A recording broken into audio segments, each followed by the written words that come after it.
Hello and welcome to The Whole Life, the podcast that seeks to connect the Christian story with, well, just about everything. I'm Grace Fielding. And I'm Paul Woolley, and today we're talking about being yourself.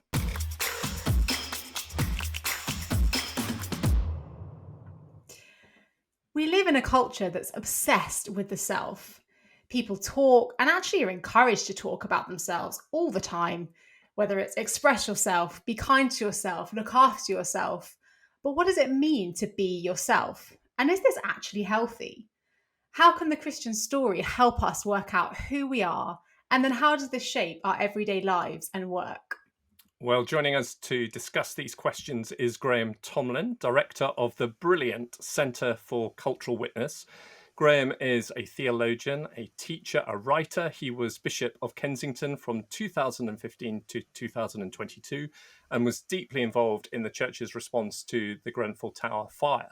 He is author of Why Being Yourself is a Bad Idea and Other Countercultural Notions. Graham, it is great to have you with us. Thank you so much for joining us. It's great to be with you, Paul. Hi, Grace. Very nice to be with you today, and I'm really looking forward to the conversation. Absolutely. Thank you, Graham. So I wonder if we could start off just thinking about this sort of self-obsessed culture that we find ourselves in. And I wonder, has this always been the case? And if not, how did we get to where we are today?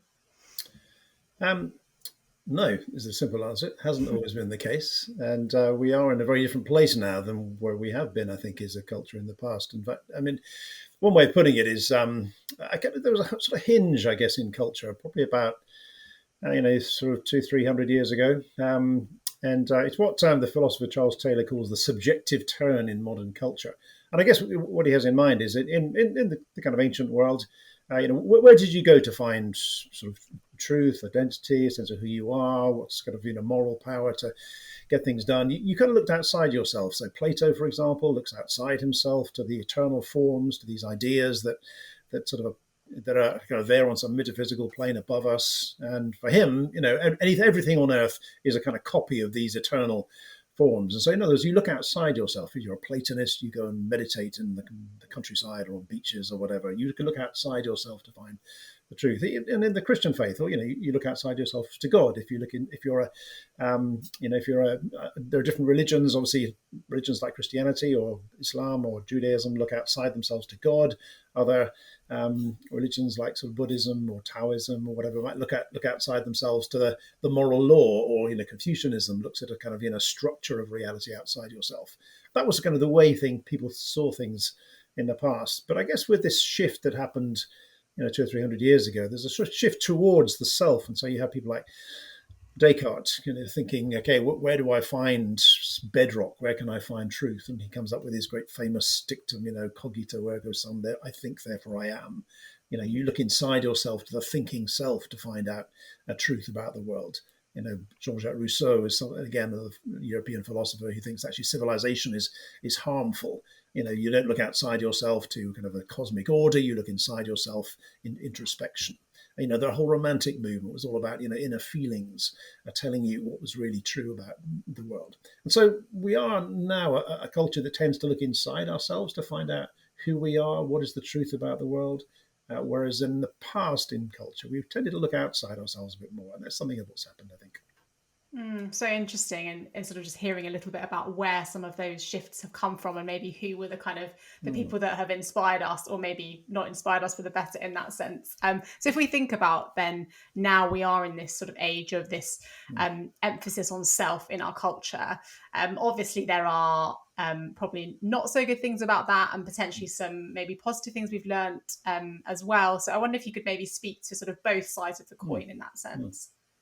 Yeah, I mean, there are positive things about that turn towards the self. I mean, I would often think if we were suddenly time traveled back into the Middle Ages, we probably would find it quite maybe a little bit of a stifling environment to live in sometimes, in a lot of sense of conformity, hierarchy, social hierarchy within which you had to fit. You knew your place within the cosmic order, and there were some good things, but maybe not so good things about that. And there's a sense about, our sense of individuality now allows for a great deal more sort of individual freedom than people had in the past. And I guess in more recent history, we've seen in movements in the 20th century, fascism, Nazism, communism as well, a kind of very controlled sense where the individual fits into a broader social program, where the individual doesn't really matter that much. And we sort of saw the results of that in Pol Pot's Cambodia, or in sort of Hitler's Germany, or in Mao's China. So a totally conformist, where every individual has to conform and totally to like a broader system, is not ideal either. But there's something.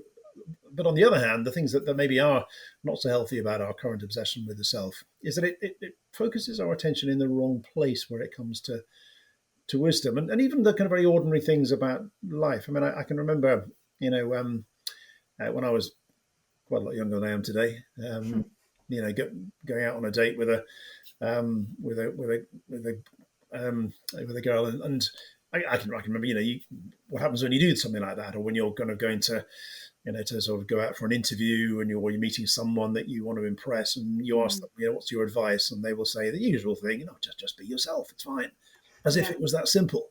And I can still remember, going out on a date with a girl when you're 16, the last thing you want to do is to be yourself, because if I can remember, thinking, well, if she kind of knows all the little sort of jealousies and anxieties and fears and lusts and everything else that are going on inside my head, there won't be a second date. And so actually, and in some ways, when you meet someone who is all they're doing is thinking about themselves, they're not a very good, fun person to be with. The best people are people who are not sort of obsessed with themselves. They're more interested in you. And so actually the advice, be yourself in every environment. In other words, look inside, think about your own self all the time. It's just not very good advice, it seems to me, and just in the ordinary manners of life as we go about things. Yeah, so it's almost like, I guess, we're sort of told, aren't we, that life is often about finding ourself and then living in that true self, but actually maybe there are issues with that. And I think you mentioned, obviously some people look to find themselves in, whether it's religion or maybe other ideas. And so I wonder, especially here in the West, where would you say some of the kind of key places are that people are looking to get their answers on this kind of journey, whether it's healthy or not, but to discover their kind of, in inverted commas, true self? Sure. Yeah. I mean, you can think of a number of things. I mean, one is to look at your own inner desires, your own inner sort of longings, and in the sense of, my own individuality is found in the particular things I like, the things I like doing, the things that my sort of heart tells me. It's the theme of every Disney film, follow your heart. And yet, actually, when I think about my own heart or the hearts of other people, it's a very mixed thing. Some of my desires are probably good and worth following, and some of them certainly aren't. And therefore, follow your heart doesn't seem to me the wisest advice, because my heart is, again, within the Christian scriptures, it says, the heart is a deceitful thing, that our desires are very mixed and very confused a lot of the time, and therefore that's not the best place to go. Again, we have, I guess, the development of identity politics within our society. And again, that came from a good place. I think identity politics came out of sort of movements in sociology in the 1970s and 80s, which were trying to identify the common features in disadvantaged groups, and saying, well, people who are marginalized, who've been oppressed in various ways, have common experiences. Let's focus on them and help us to understand and overcome that experience through that.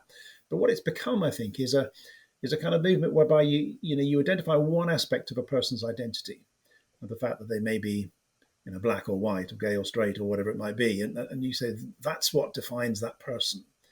And therefore you can either say, because they are that person, I know what they're like, and I can either dismiss them or I can sort of accept them as one of my tribe, and it just focuses on one aspect of a person's identity.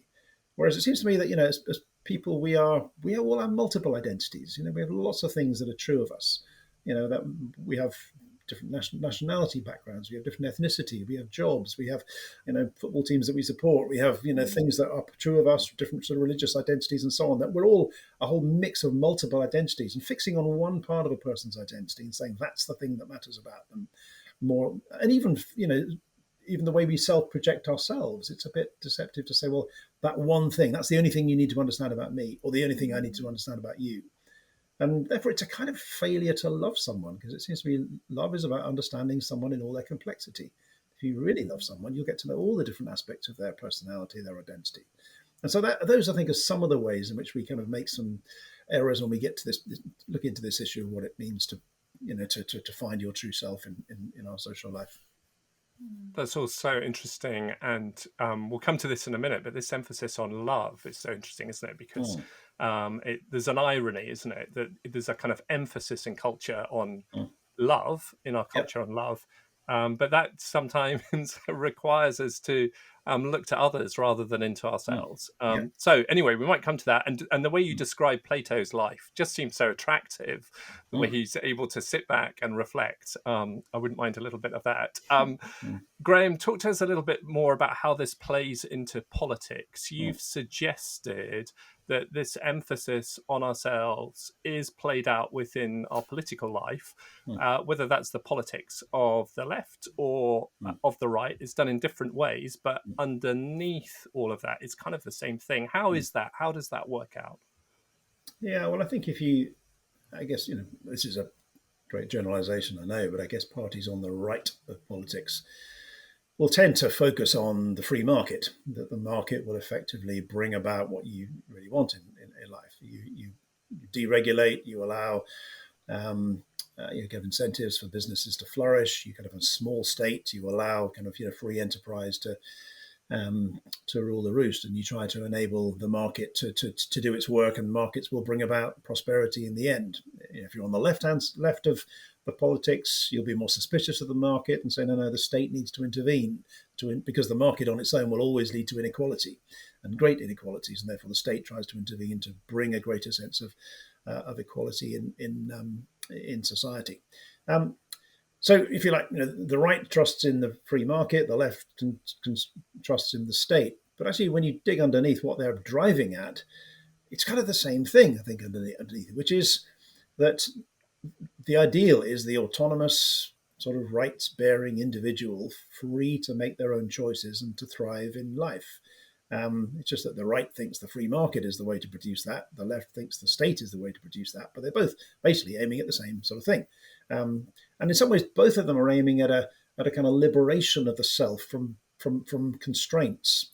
So on the right, there's the ideal of the liberation of the individual from state control, wanting to kind of free people to be able to kind of pursue their own dreams and visions and so on, and without any kind of great legal state government structure controlling them.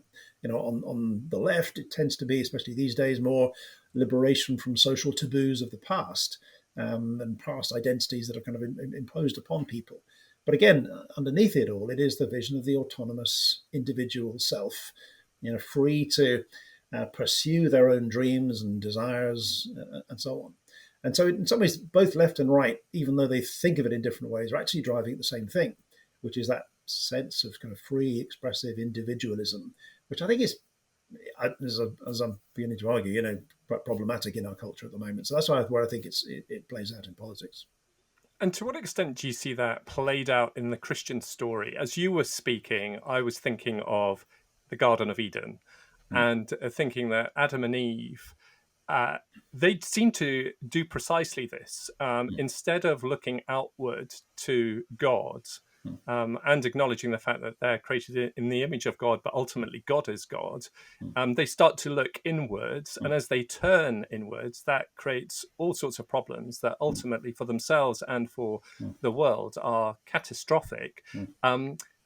There's an irony, isn't there, that the Christian story that is often rejected, perhaps it itself, if you like, contains exactly what we're describing, that we see played out in the Christian story, at least in the second act of it, what is going on in our wider culture at this particular point in time.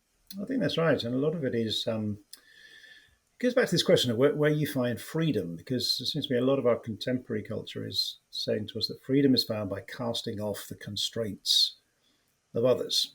Or constraints of either, as we've been talking, the constraints of the state or the constraints of past social taboos, and you'll find freedom if you cast off these things. And that's what Jean-Jacques Rousseau was about, casting off the constraints of civilization, and the individual will kind of flourish kind of without that. And, you think of John Stuart Mill with his famous principle of harm, that we should be free in everything other than that which, where we're either going to harm ourselves or harm other people. And the idea that, we should be free to do whatever we choose as long as we don't tread on each other's toes, and as long as we don't infringe upon the freedom of someone else. The problem with that, I think, is that if that's your view of freedom, if freedom is freedom from the expectations of other people upon me, what does that do to my relationship with other people? It actually makes them into either at best a restraint, but at worst a threat to my freedom. It doesn't actually create a relationship with that person. I might want to, I don't know, drive my car very sort of loud and fast down my street, but I can't because I know that the police might step in and sort of stop me doing it. Or at least, I might want to play my music loud on a sort of summer's night, but I can't because my neighbour doesn't like loud music. And so I then think of my neighbour as a constraint upon my freedom. Or it may be that my neighbour wants to play their music loud on a summer's night, and I don't want them to do it either. So it sets up relationships of opposition rather than creating a sense of relationship between us. And so I think we have to have a different sort of view of freedom. That freedom actually comes not so much from freedom from other people, but freedom that is found in the relationship that we create with other people, and freedom that comes from being opened out, not sort of closed in upon ourselves, but opened out towards God and towards our neighbor. And that, I think, ultimately is the Christian vision of freedom. It's freedom being able to love God and to love your neighbor, being capable of that kind of relationship, rather than someone who is sort of isolated from those things. That's amazing. Let's talk a little bit more about that and the process of beginning to discover what it is to be truly free, what it is to be truly ourselves, truly alive. You suggest that we start with wonder, which is where Plato and Aristotle began. Can you talk to us a little bit about that, what you mean by that, and what that might mean for us? Yeah, there's something about the experience of wonder, which is it's a kind of universal human experience. We all have those moments when in wonder, whether it's when you're, sort of seeing an amazing sunset or a kind of remarkable, in a concert and the music is just amazing, or a sporting activity where you just suddenly see something extraordinary happen. There's moments when, the thing about wonder is you forget yourself entirely. In those moments when you're looking at the amazing sunset or admiring a piece of skill at football or music or art or whatever, you're not thinking about yourself. You're just thinking about this amazing thing that you've seen. So what wonder does is it does a couple of things. Number one, there's a kind of self-forgetfulness in wonder, which is, if you like, the first step towards wisdom, it seems to me, where you're focused on something outside yourself. It draws us out of ourselves. But I think the second thing about wonder is that it makes us think, well, why is that thing there? It makes you, that is amazing, that mountain or that sunset or that piece of skill. Why does it exist? And it almost makes you imagine a world where it might not have existed. And then on a sort of philosophical level, it begins to kind of make you realize the radical contingency of everything you think, that everything you see might not have existed.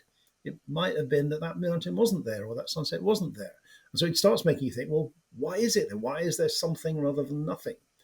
And I guess when it comes to thinking about Christian faith, I still actually feel, and I know there's all kinds of arguments about it, but that argument that why is there anything at all? Why is there something rather than nothing? Is an argument that actually, and I read quite a lot of atheists on this, but they really struggle to answer that question. They might say, well, it comes out of some tiny little thing, at the very beginning of the kind of chemicals that came together at the beginning of the Big Bang or whatever, but there's always something that gives rise to something. And it seems to me that when you go back in that chain of being, that everything comes from something else, you've got to find something at the end of the day which is not contingent, which is necessary, which is sort of ontologically just there, which is beginnings of what Christians believe by God. And so I think that's what I think wonder does. It begins to take you out of yourself. It decenters yourself and makes you aware of something other than yourself, which is a step to wisdom. It also makes you wonder why something is there in the first place, which is maybe the beginnings for many people of discovering that there is something, even someone beyond yourself, who gave rise to everything that exists and to whom all thanks and gratitude are due to what we have. Well, let's follow that through and go a little bit deeper into the Christian story. One of my favorite quotes, probably misquotes, is Irenaeus: "The glory of God is seen in a human being fully alive." if I am seeking to be fully alive, which is not unreasonable, presumably that's kind of planted deeply within me somewhere, somehow. How does the Christian story give an account for that? How can the Christian story help me? Where might it lead me? Well, I guess the Christian story always centers upon Jesus Christ as not just the best example of human life that we could find, just a little bit better than the rest of us, but as somehow a revelation of the very heart of things. That's what I think the early Christians were getting at when they really struggled towards this insight that Jesus Christ was fully divine and fully human at the same time, not half and half, but both. That he was the perfect picture of what a human being could and should be like, but also a perfect picture of what God is like. In other words, the heart of reality is like. And, when the early Christians tried to summarize what Jesus told them about the nature of God, they kind of summarized it in 3 words. That if God is like Jesus, then God is love. And that was the sort of simplest definition of love that the early Christians could come up with. And really, it's something that is uniquely Christian insight. Other religions have things about the love of God, but it's one amongst many qualities. But it's something that the early Christians came back to again and again.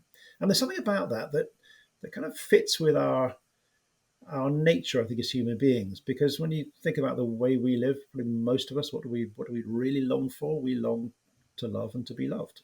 And we thrive when we love and we are loved. If you think of a child growing up without love, they're likely to be a quite disturbed adult when they grow up. But if they are loved and secure, they're likely to be a very kind of well-functioning human being, because we flourish most of all when we are capable of love, and capability of love comes from being loved. And so that's, I think, where the Christian faith leads us, because it gives us a picture of Jesus Christ, this person from whom love just keeps on flowing. And it heals people, it gives people dignity, it loves even to the point of going to a cross for the sake of the people that God loves. And so I think that's where the Christian story takes us. And if that is true, that it says that love is at the very heart of reality, that's what I've got to learn how to do and how to be. And that, again, back to your point, Paul, earlier on about, our society is very fascinated by love, but is also saying be yourself, and you kind of have one or the other. It seems to me that love is something that draws you out of yourself and gives you, and there's a sort of self-forgetfulness about love that enables you to love God and to love your neighbor, being turned outwards from yourself rather than obsessed with the self. So, yeah, I think that's where it takes us. That's really helpful insight, Graham. And not least, I have had this sense that love is a word that is used quite a lot within our culture. I'm putting together at the moment a little list of what I consider to be just meaningless or really unhelpful phrases. And one of those on my list is the phrase "love is love," because it's utterly meaningless unless it's given definition. And it strikes me what you're saying is that the definition of love is seen in the person of Christ. And if that is our definition, I mean, that is a definition that is full of content, and is also deeply challenging, challenges me in terms of then how I see myself, but also how I see others. Really interesting. Lots to reflect on there. Thank you. I was struck, Graham, when you were talking about this idea of sort of the self-forgetfulness and how that can be really helpful when it comes to looking outside of ourselves. And you sort of specifically spoke about kind of how nature can be really helpful in helping us to do this. And just this past weekend, I was in Devon, and it was on Saturday morning. It was, this beautifully clear, crisp day. And the friends we were visiting took us down to this little cove, and there were no people at all apart from us. Beautiful sea was literally all we could literally see. And it was just one of those moments where you can't help but just think beyond yourself. And it's, refreshing. And as someone who lives in a city, that it's refreshing for a whole different meaning. But instead, I can really relate to what you were saying about actually there is this moment where you can't help but forget all of your sort of complex ways or inward looking tendencies. And I wonder sort of maybe that sort of means that nature is something that can be really helpful in this for us. Are there any other kind of, I don't know, maybe practices or things that you would suggest that actually give us this more healthy and realistic, and I guess also kind of proportionate view of our true self? Yeah, I think there are a number of things that can do that. And as you say, regularly, if you like, enabling yourself to see it. But there's a bit where in the New Testament where St. Paul says to the Christians in Philippi something like, whatever is beautiful, whatever is good, whatever is pure, whatever is of noble repute. Think about these things. Yeah. Focus on those things that are really worth thinking about, really worth giving your attention to. Because as you say, our happiest moments are usually moments where we're not aware of ourselves at all.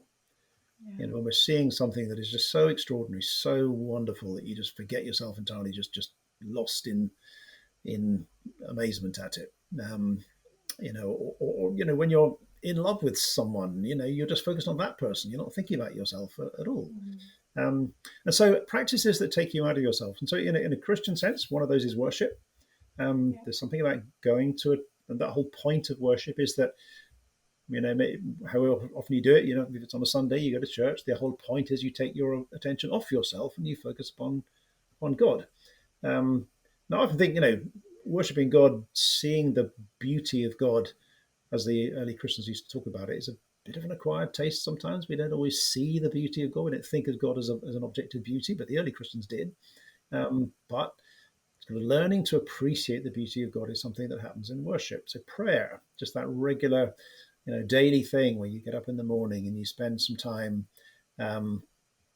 maybe reading a passage of the Bible, maybe praying over your day, praying over the people that matter to you. It's a way of taking your attention off yourself to think about people that need your attention and prayer, and focuses your life in a different direction. I think there's something else about, I think, the practice of just going to church. It sounds terribly ordinary, but there's something about church where in your average church, doesn't have to be a great church, but your average church, you're very likely to find yourself sitting next to someone who is very different from you.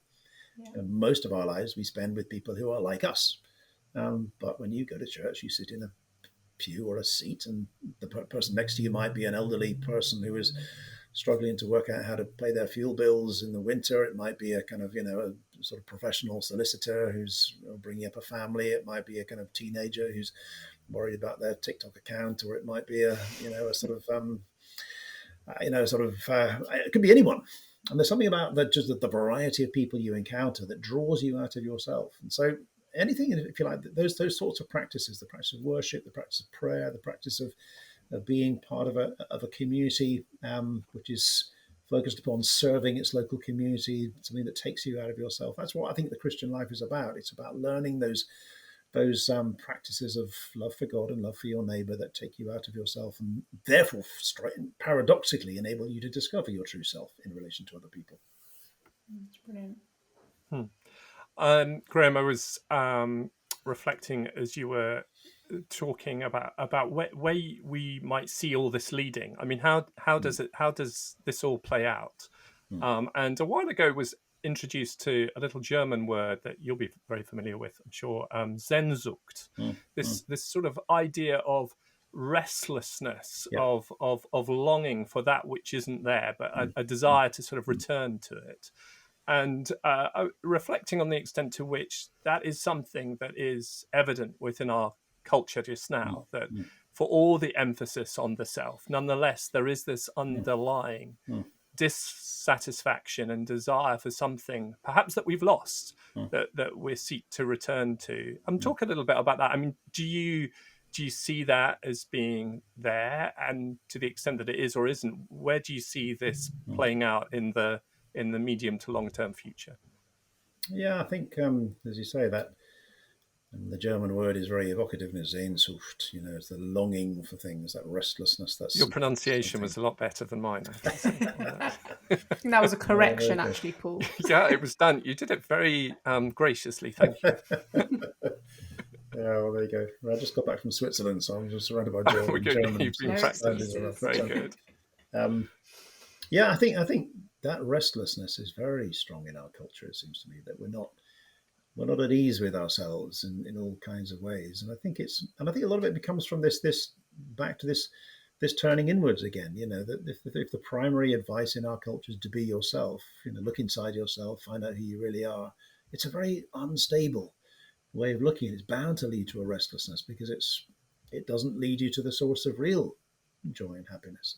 And one of the images I used in the book was that very often in our culture we think of ourselves a bit like artichokes. I'm no great cook, but I kind of know a little bit about how you cook an artichoke, which is that you peel away the leaves on the outside of the artichoke, and you find this inner sort of heart of the artichoke, which is the thing you eat. You strip away all the external bits, and you find this in this delicious inner core. And we kind of think of ourselves as a bit like that. That you can strip away all the expectations that other people have on you, all the relationships that you're supposed to have, all your identities. You'll find your inner self, as it were.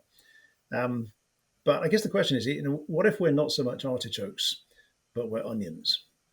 At the point of an onion, when you strip away the layers of an onion, what do you find in the middle? Well, nothing, just more onion. In other words, the onion is the layers. The onion is the relationships. It's the commitments. It's the things that make you up as a person.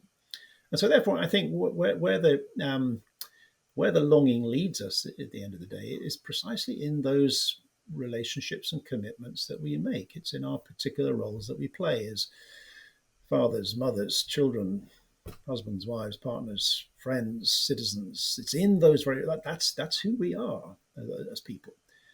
We are constituted by the relationships we form, the relationships we form with other people, but most of all by the relationship we form with God. And we are as human beings made to flourish in relationship with the God who gave us life. And therefore, that I think is where the longing draws us to places that are maybe not expected, to those places where we work, the places where we worship, the places where we are in relationship, our homes, our families. It's in those very relationships, not somehow abstracted from them, that we find our true identity and our true selves. And that can be hard work, giving yourself to building a family or a marriage or a church or a sort of community. That can be hard work because, we're all difficult as people. It's not easy. But actually, it's in those very commitments, in those very relationships that we find our true selves, it seems to me. And I think we're longing for a sense of community in our society. We find it difficult to do it, but that's precisely where I think the truth is to be found, both in our relationships with each other and our relationship with God. Interesting. I like artichokes a lot, but peeling artichokes is not life-giving. I like onions too. Of course, that's easier, but that has its issues as well in terms of peeling them. Cutting up onions is not a great experience when you. That's not great. Exactly. Yep. Augustine and that phrase, "In yourself you rouse us, giving us delight and glorifying you, because you made us with yourself as our goal, and our heart is restless until it rests in you." It seems that is a very helpful summary of some of what you are describing just now. Yeah, exactly. Yeah, I mean, I often think most of my thoughts go back to Augustine at the end of the day, and he sort of lurks behind most of them because he's someone who understood human beings in an extraordinary way. And it's very interesting, isn't it? Because he wrote the Confessions, which is this, which in one sense is an extraordinary self-examination. He looks into his own motivation and his own understanding and all his experiences in the past. But he does it not to find himself, but to find God, which is a very different way of approaching sort of introspection. So this isn't saying that you should not be introspective at all. You shouldn't think of yourself and examine yourself, but it's having a realistic view of the self. And in some ways, what Augustine does is when he looks inside himself is he does it in conversation with God. And so there is a proper love for oneself. Jesus says, love your neighbor as yourself. There's a proper self-regard. This isn't a good counsel to kind of abuse yourself or not think about yourself, and making sure that you have all the the things you need in life for food and shelter and housing and all those things. But I think loving the neighbor is to realize that I have just as much a responsibility to make sure my neighbor has those things as I have. And it seems where we go wrong is in our focus on ourselves. I'm going to make sure I've got all the things I need. And then if I've got any spare capacity left, I might think about my neighbor. Or actually it's somehow the other way around of those things. Yeah. It's really interesting. I remember years ago, someone saying to me, if you want to understand what it is to be a human being, you start not with looking at human beings, but start with God. Yeah. And then from if you like, that perspective, then we understand ourselves and ourselves in relation to him and ourselves in relation to creation. But that's counterintuitive. It's countercultural in our own cultural context. Graham, you've spoken about everyday life. You've spoken about work and worship. And of course, work can be part of our worship. But how does this work out practically? If I discover what it is to be truly myself, and discover that is to be discovered not by looking inwardly, but by looking to God and looking to the person of Jesus, and discovering in Jesus that he is one who self-empties himself. So in a sense, he is the model for how to be fully alive, how to be truly free. How does that cash out in terms of my everyday work, my life, what it is to live within my community? What would some of the practical aspects of that look like, would you say? Well, I think I'd go back to some of those practices that sound very ordinary and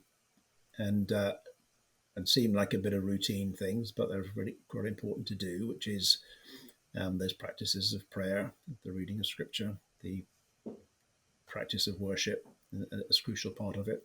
I think more than that, I think it is, I mean, when you think of your work, for example, I guess people listening to this will do all kinds of different sort of jobs and professions, and whether it's working, living at home, looking after a family, whether it's out being a lawyer or a bus driver or a mechanic or whatever it might be. And I think it's part of it is learning to think about your work in the context of what it does for your neighbour.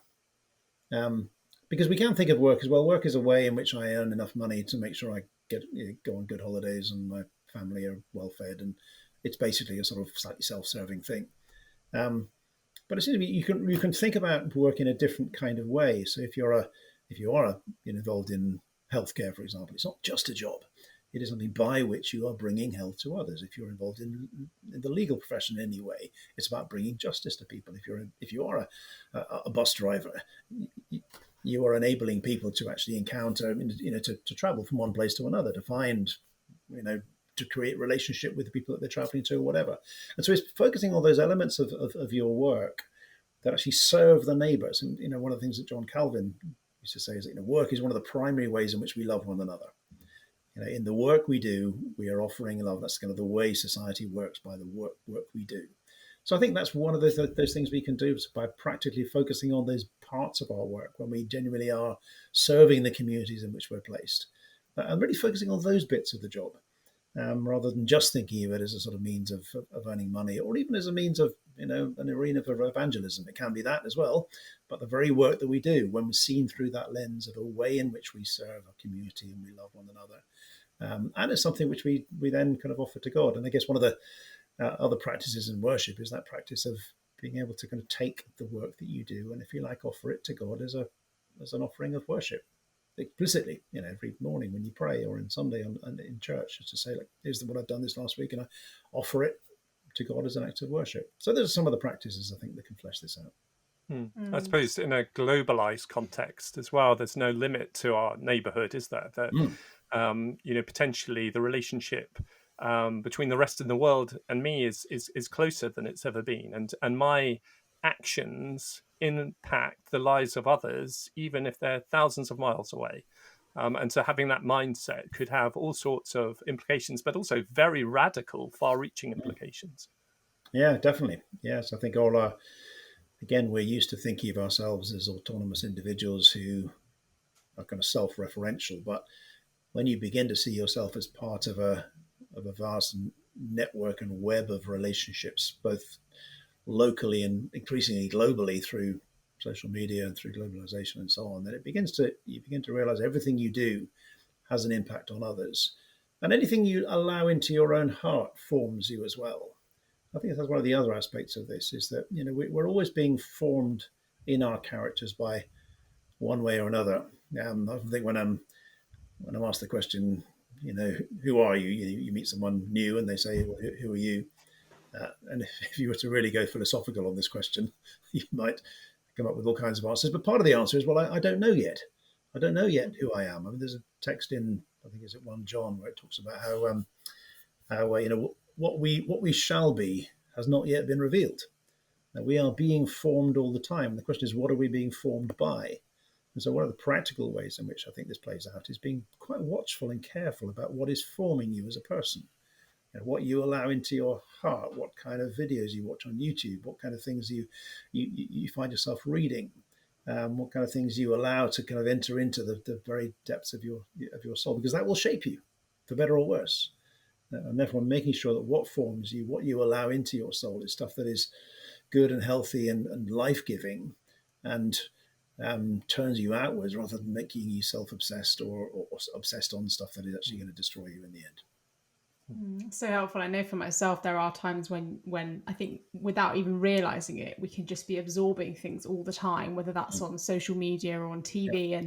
And I won't name and shame myself for the certain TV show that I've been watching recently. But by the end of the series, and I confess I did watch the whole series, I did have a moment where I thought, gosh, I feel like not only was that a rather waste of my life, but actually I can even just some of my thought patterns or the way I view other people, or maybe even judge other people, have actually come from sitting and watching X TV show. And so I totally would agree with that. I also love that idea of responding to somebody when they say, "Who are you?" with the phrase, "I don't know yet." I think I might try that at some point and see. It will either be a great conversation starter or a real jarring finisher. Exactly. Exactly.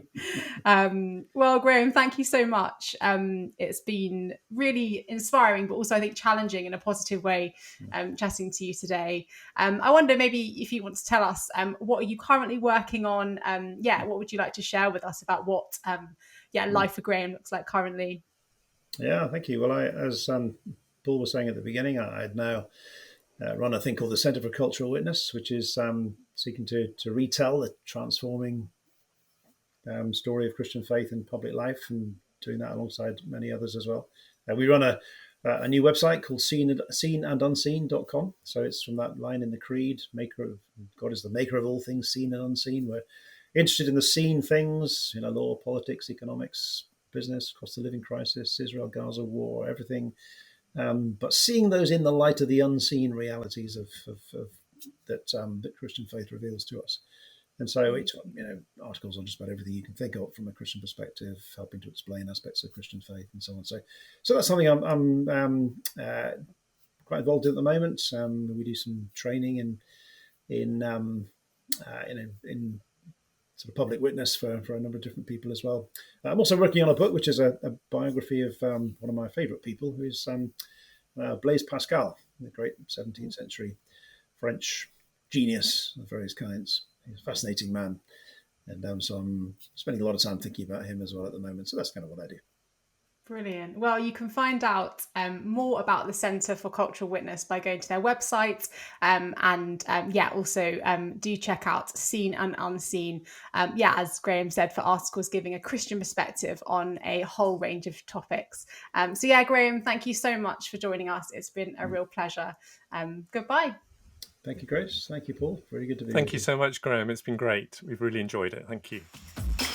So, Paul, what did you think of our conversation today? How did you feel hearing all about our true self and what that is and isn't? Well, who are you, Grace? That's what I want to know. I mean, I thought I was beginning to know, but I didn't. It's really interesting because, I think probably for a lot of conversations, it would kill the conversation. But it is also true, isn't it? That, I am becoming someone, and part of the person that I become is through the interactions I have with others. And as I grow in Christ-likeness, as I seek to be a follower of Jesus. So I think that's true, isn't it? And that, I think, kind of helped take us then forward to the sort of the ultimate act of the Christian story, in terms of new heaven, new earth, new creation, where I'm known and where I'm able to love as I'm fully loved, and know as I'm fully known, and be fully myself in the way that I'm created. So I thought that was really interesting. Really interesting. I'm really interested to know what you've been watching on television, Grace. That's we're on tenterhooks. What was that? Well, if people have made it this far in the episode, it would seem rude not to tell them, wouldn't it? I think it would. I shamefully watched all 30 episodes of the last Married at First Sight UK, which was both thrilling and terrible all at once. And I vow to myself that I'm never going to watch it again, but we shall see when the next series comes out. You can ask me again then. I mean, no, but in all seriousness, it wasn't, terrible stuff, but it does, just the way that the cast talk to each other, the way they view life, the kind of flippancy of which they interestingly speak about things like love, actually. It's scary how, without kind of checking yourself, you can start to give yourself or give a little commentary or your own 2 cents on what's going on, and actually probably in ways that aren't fully aligned with what I really believe, but you can start to mimic. And I suppose that's part of what Graham was saying, isn't it? Whatever we're exposing ourselves to, if we're not conscious, we can start to mimic what's around us, and if that isn't of God, that has an impact on us. I also feel like I don't know, maybe God's trying to tell me something this week about artichokes, because on this same trip to Devon that I went to, we had a pub lunch, and there was a whole artichoke as one of the starters. So anyway, we ordered this thing. I have to say, I love artichokes. I never quite realised how much work, as you say, is involved it's a in nightmare peeling back all those layers. And if I'm totally honest, I actually found the inside kind of disappointing. So I was like, it's so small, isn't it? I know. And I've only spent 20 minutes getting through this, and this is my reward. So I'm with Graham there. The onions are the way forward. The way to go. I remember there was a number of years ago, there was a brilliant series. I mean, obviously, it wasn't 30 episodes like, what you've just been through, which is amazing commitment. I mean, but this was Rick Stein, and he was doing this program. I think it was in France, probably South France. And it involved one episode and one recipe. It involved artichokes. And so I was inspired as a result of that.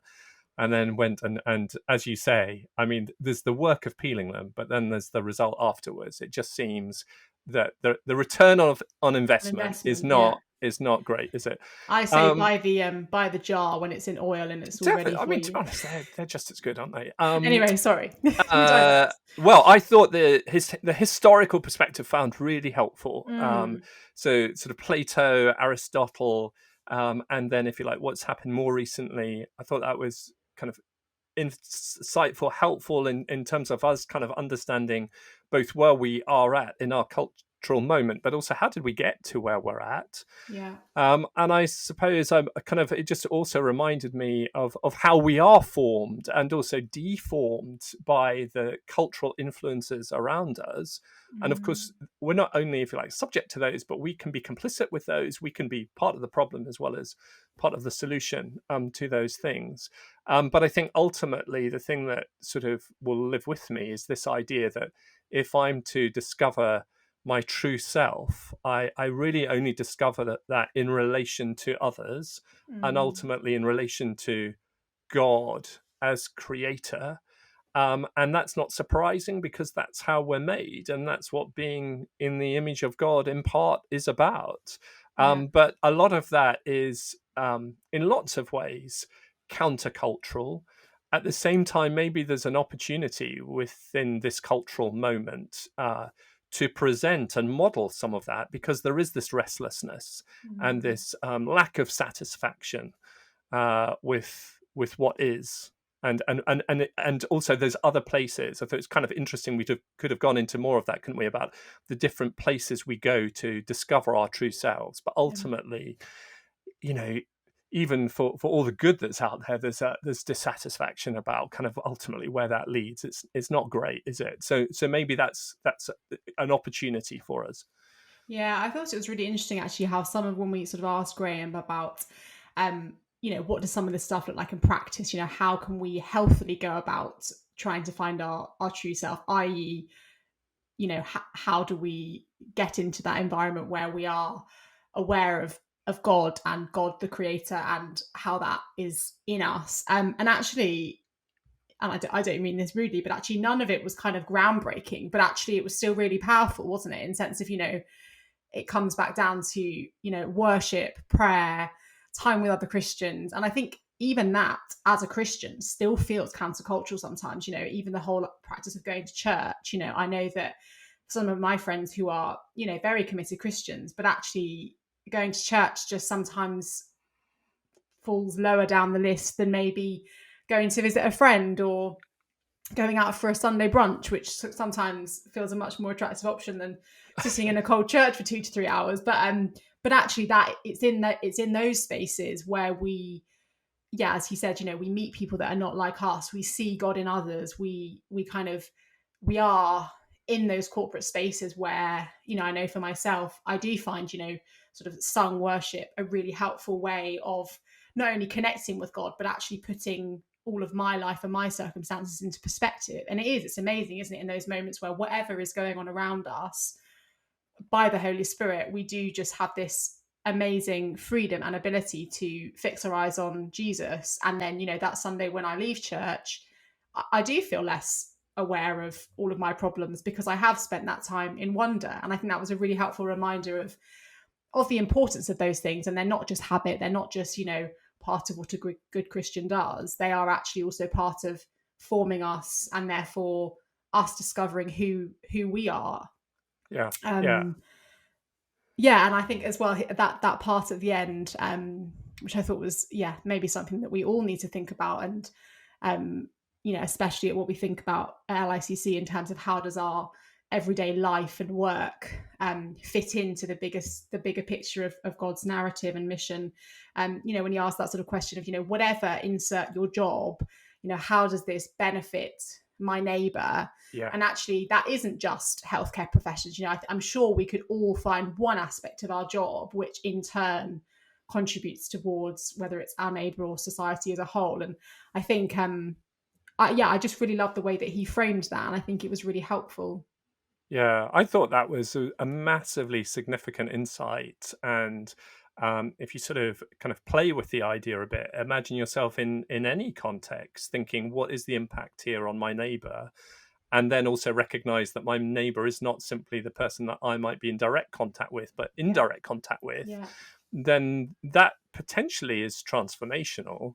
So I thought it was really, really helpful and also really challenging. And it's something I'll continue to kind of reflect on and hopefully live with. And I think you're right about, the way some of those practices, they kind of orientate and reorientate us. Yeah. So if we're becoming too self-obsessed, and if we're too quick to look inwardly for answers and also for freedom, those moments where we're reorientated can give a correction, can't they, and help us then to look to God beyond ourselves and also to others, and then discover there that kind of ironically that's where there is true freedom, and that's where we can discover what it is to be truly ourselves. Really, very, as always, a really interesting conversation. A really brilliant brilliant discussion. And if you did enjoy this episode of The Whole Life, then we'd love you to subscribe, leave us a review, let us know what you think, and maybe tell your friends about it so that they can listen into. But for now, until next time, that was The Whole Life, and goodbye. Goodbye.